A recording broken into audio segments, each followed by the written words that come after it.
நண்பர்கள் அனைவருக்கும் வணக்கம். இன்னைக்கு நம்ம அந்த வீடியோல நாளை தமிழகத்தில் மீண்டும் பல மாவட்டங்களில் கனமழை என்ற தகவல் வெளியாகியுள்ளது. சோ அதை பத்தி தான் இப்ப நம்ம பார்க்க போறோம். தமிழ்நாட்டில் மழைக்காலம் தொடங்கிவிட்டதை அடுத்து தமிழகம் முழுவதும் பரவலாக மிதமான மழை முதல் கனமழை வரை பெய்து வருகிறது. இந்நிலையில் இந்திய வானிலை ஆய்வு மையம் தமிழ்நாட்டிற்கு மிக கனமழை பெய்யும் என்று ஆரஞ்சு அலர்ட் எச்சரிக்கை விடுத்துள்ளது.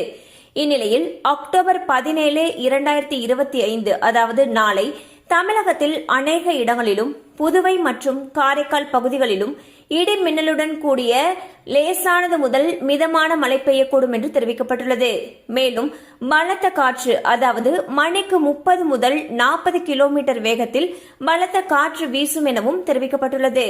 மேலும் சிவகங்கை, ராமநாதபுரம், மதுரை, விருதுநகர், தூத்துக்குடி, திருநெல்வேலி, கன்னியாகுமரி மற்றும் தென்காசி ஆகிய மாவட்டங்களில் ஓரிரு இடங்களில் கன முதல் மிக கனமழையும், தேனி, திண்டுக்கல், திருப்பூர், ஈரோடு, நீலகிரி, கோயம்புத்தூர், மயிலாடுதுறை, நாகப்பட்டினம், திருவாரூர், தஞ்சாவூர், புதுக்கோட்டை ஆகிய மாவட்டங்களில் ஓரிரு இடங்களிலும் காரைக்கால் பகுதிகளிலும் கனமழை பெய்ய வாய்ப்புள்ளது.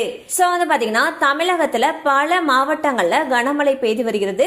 அண்ட் சில மாவட்டங்கள்ல கனமழை காரணமாக விடுமுறையும் அறிவிச்சிருந்தாங்க.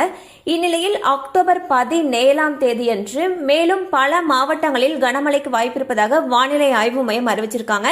அண்ட் தமிழ்நாட்டிற்கு மிக கனமழை பெய்யும் என்று ஆரஞ்சு அலர்ட் எச்சரிக்கையும் விடுத்திருக்காங்க. சோ கனமழை அதிகமாக இருக்கக்கூடிய பகுதிகளில் இருக்கக்கூடிய பள்ளி கல்லூரிகளுக்கு விடுமுறை விடப்படுவதற்கான வாய்ப்புகள் அதிக அளவில் இருக்கு. கண்டிப்பா அந்த அப்டேட் உங்களுக்கு பயனுள்ளதா இருந்திருக்கும் நம்புறோம். மேலும் இது போல அப்டேட்ஸ் உங்களை உடனே ரீச் ஆகணும்னு நினைச்சீங்கன்னா நம்ம சேனலோட தொடர்ந்து இணைந்திருங்கள். தேங்க்யூ ஃபார் வாட்சிங்.